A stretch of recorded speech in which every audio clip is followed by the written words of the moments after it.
banda ancha en Canal 13 y le decíamos a la gente que si hay un sanjuanino que ha seguido y ha estudiado pormenorizadamente este proceso electoral en Ecuador, ha sido Maximiliano Ayar, sin lugar a dudas.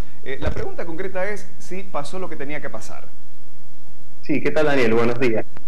En principio, a ver, esta ha sido la crónica de una victoria anunciada con mucho tiempo de anticipación. Procesos políticos, ¿no? Hay algunos procesos políticos que son muy interesantes para analizar, en los cuales se producen modificaciones enormes en términos de campañas electorales, y hay otros procesos políticos en los que, a pesar de los esfuerzos de todos los actores al respecto, los resultados finales se acercan muchísimo a las condiciones de partida. Bien. Esto creo que es lo que ha sucedido en Ecuador, donde hay un nivel de voto duro, de voto bastante firme a favor de Correa, que se ha mantenido en esas condiciones durante toda la campaña.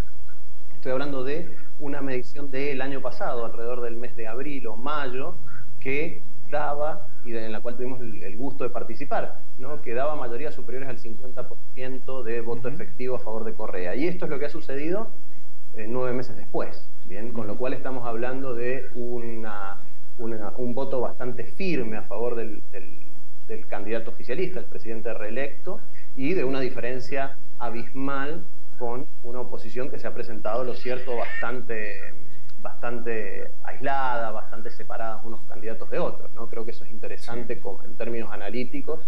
Lo cierto es que la campaña de Ecuador ha estado prácticamente de más, ¿no? Los resultados hubieran sido estos hace 9 meses atrás y, bueno, se ha mantenido absolutamente estable, ¿no?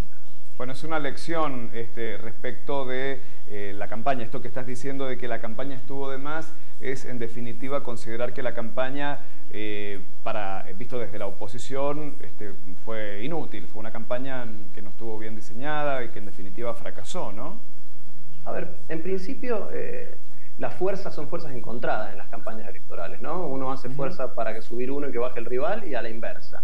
Lo cierto es que esos esfuerzos han sido, se han negado uno al otro, digamos, y ha terminado sin demasiadas modificaciones. En general, las campañas electorales tienen mayores efectos en aquellas situaciones donde las imágenes positivas y negativas de unos candidatos y otros están bastante más móviles, ¿bien? O son más lábiles. En los casos en que los niveles de apoyo son muy fuertes y muy duros, es difícil que una campaña electoral, con los elementos de imagen y de discurso que éstas tienen, puedan modificar a proporciones importantes del electorado. Como digo, además sabiendo que hay fuerzas que van hacia un lado y hacia el otro, ¿no? Uno no trabaja solo en una campaña electoral, sino que los rivales políticos también hacen sus movimientos. En este caso, como digo, se ha mantenido estable, y creo que esto es resultado no solamente respecto de esta última elección, ¿no? Hay que recordar que en 2009 sí cambió el liderazgo opositor, que creo que esto sí es un dato nuevo. Claro. Pero en 2009 Correa gana con 52 puntos, ¿bien? Con lo cual estamos hablando de una victoria más holgada, pero de una estructura de división de la sociedad ecuatoriana en términos de apoyos al presidente actual, que se mantiene bastante estable, ¿no? Con lo cual la noticia, o lo nuevo, digamos, en esto, es que la persona que termina representando o la fuerza política que termina representando a la oposición es hoy otra, asociada al ex banquero o banquero Guillermo Lasso, y ya no al expresidente Lucio Gutiérrez, ¿no? Maximiliano, hay que entender, y le tenemos que recordar a la gente, que es el tercer mandato consecutivo para Rafael Correa, y esto no es un dato menor tampoco. Hay que entender que esto obedece a una ola latinoamericanista, populista, digamos, que empiezan a apoyarse en el contexto internacional las distintas realidades de estos países aliados, diríamos. A ver, en principio las historias de los países latinoamericanos tienen muchos puntos en común, ¿no? Y lo cierto es que vos bien decís que hay una tendencia en alguna parte de Latinoamérica a apoyar, o de la población a apoyar ciertos tipos de liderazgo, que tienen que ver con algunas similitudes históricas. Si uno se pone a analizar la historia reciente de Ecuador, puede encontrarse con más de una sorpresa respecto de su relación con Argentina. Ejemplos: rescate bancario en 1999 con una gran crisis deflatoria del Sucre, ¿bien?, que termina en ese caso en dolarización, ¿bien? Primera cuestión común, ¿no? Un nivel de inestabilidad que hizo que en muy pocos años Ecuador tuviera 7 presidentes. Una segunda cuestión común con nuestro país, ¿no? una serie de cuestiones asociadas a la dependencia de algún sector exportador, en el caso de Ecuador el petróleo, en el caso de Argentina la soja, que se mantienen en cuestiones bastante similares. Y ahora vamos al liderazgo, ¿no?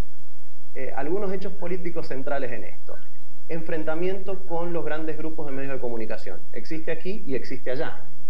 ¿Cuál es la diferencia? En el caso de Ecuador, la mayoría legislativa, no ha contado con la mayoría legislativa hasta ahora, Rafael Correa, para imponer una ley de medios de comunicación como la que quiere imponer. Pero lo cierto es que en ese es otro punto en común entre la realidad política argentina, político-económica argentina y la realidad ecuatoriana. Otro elemento, una decisión de reapropiarse de algunos sectores de los hidrocarburos, que en el caso de Ecuador son más relevantes que en la Argentina, aún con YPF, que seguramente vendrá en este próximo mandato de Rafael Correa. Bien, con lo cual si uno se pone a ver en términos de, bueno, una fuerte apuesta a la unidad latinoamericana o a una separación de los Estados Unidos, tal como existía en los años 90 y a principios del 2000. De hecho, quien resulta segundo en las elecciones fue ministro de Economía de Yamil Maguad, que era el presidente en el momento de la corrida bancaria, ¿no? Representante del sector bancario. Con lo cual, las similitudes son muchas, uno no debe pensar que son situaciones idénticas, pero hay muchas similitudes entre la situación ecuatoriana y la situación argentina, ¿no? Maximiliano, hay que pensar, y te traigo ahora específicamente al terreno argentino, hay que pensar que esta efervescencia alienta también en Argentina a pensar en la reelección de Cristina Fernández de Kirchner. Digo, ayer veíamos en Twitter que hubo una reacción unánime de funcionarios de primera línea del gobierno nacional felicitando a Rafael Correa y celebrando este movimiento latinoamericanista, ¿no? Digo, ¿alimenta la efervescencia aquí en Argentina? De manera muy limitada, a decirlo. A ver, en principio es una excelente noticia para el gobierno nacional en términos de política exterior. Se consolida un bloque que se venía construyendo desde hace bastante tiempo a partir de una victoria que, diré, es la más amplia de las que ha tenido. Ha sido sometido a muchas elecciones Correa, desde reformas constitucionales, etcétera, y ha sido la victoria más holgada que él ha tenido, con lo cual esto genera un fortalecimiento del vínculo entre Argentina y Ecuador. Primer cuestión.